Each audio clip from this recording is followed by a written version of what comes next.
In this segment, Stephanie Miller and her guests discuss the first few weeks of the Trump second term and how the media is choosing to cover the unprecedented headlines coming from this White House. I would actually, you know what? I'd just like you to show that you give a damn, that you got a little emotion about the fact that people are losing their jobs indiscriminately, that this individual sitting down at 1600 Pennsylvania Avenue has given absolute power to one man who brings his son into the Oval Office, whose son says to him, "You're not the president. You shouldn't be in that chair."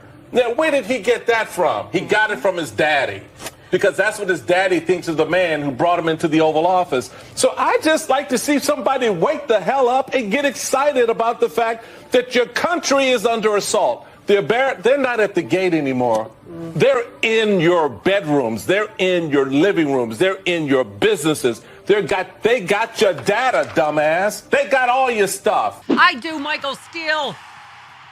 And as Elon, of my dad's small government Republican Party. They're in everything, you dumbass. Now they're rooting around in the IRS, getting all your private tax information, your small government. As Elon Musk pointed out on X yesterday, he helped found PayPal. And so he already has all of your personal financial information.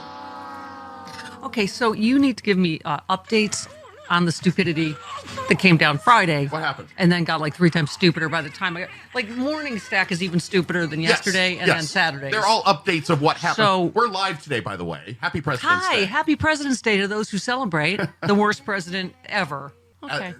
And I critically needed to interview Bella. You know why? Because did you see the Gen Z, Trump's ratings have dropped 40% among Gen Z. Just...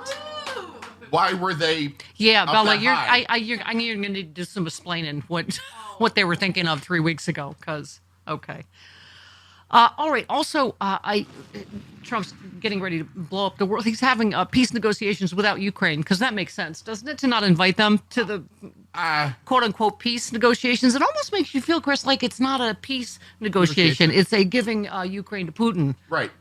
Since he already, the art of the deal and all. Art of the deal. Yeah, he already gave pretty much everything to Putin before the art of the deal. Yeah.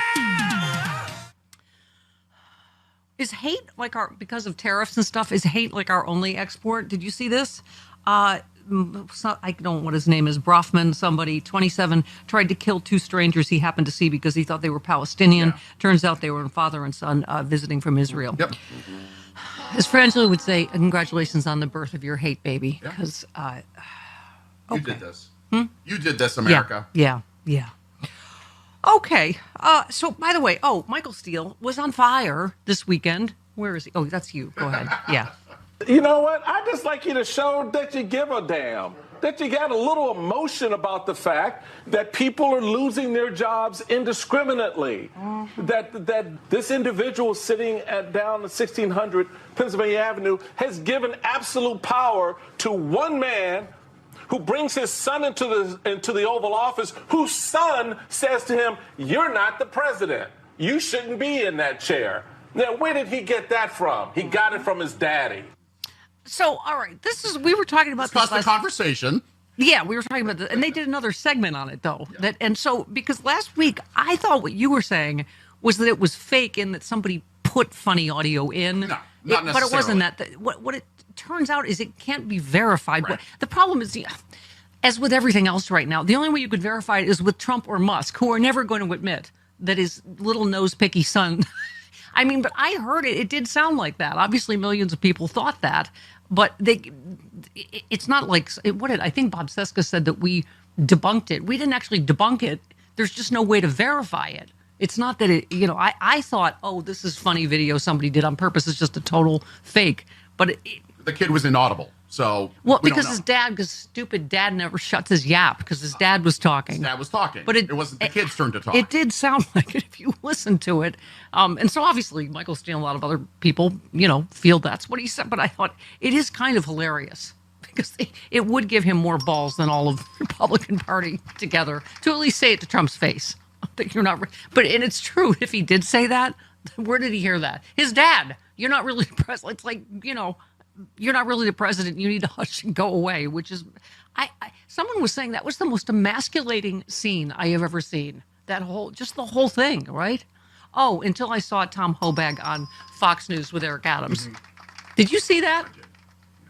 That was one of the most cringe moments I have ever. First of all, he goes on and proves the quid pro quo. It's like quid seated next to quo. Uh-huh.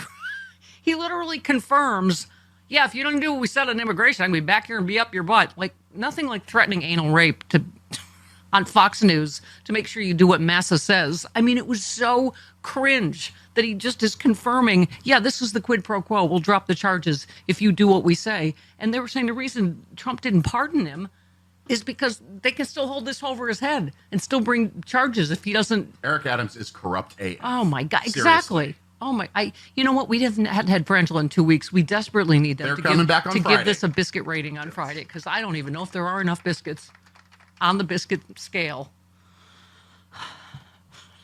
Okay. Anyway, so that's God bless Michael Steele. The urgency of this moment, I don't know how else to say it. It is, first of all, one of our, I don't know which one it was, fantastic Congress people. I think we did these numbers on Friday. Elon Musk makes $8 million a day from American taxpayers. Your grandma makes $58, I think, a day is what you get for Social Security that you paid into your whole life. Could be 68. I have to check it.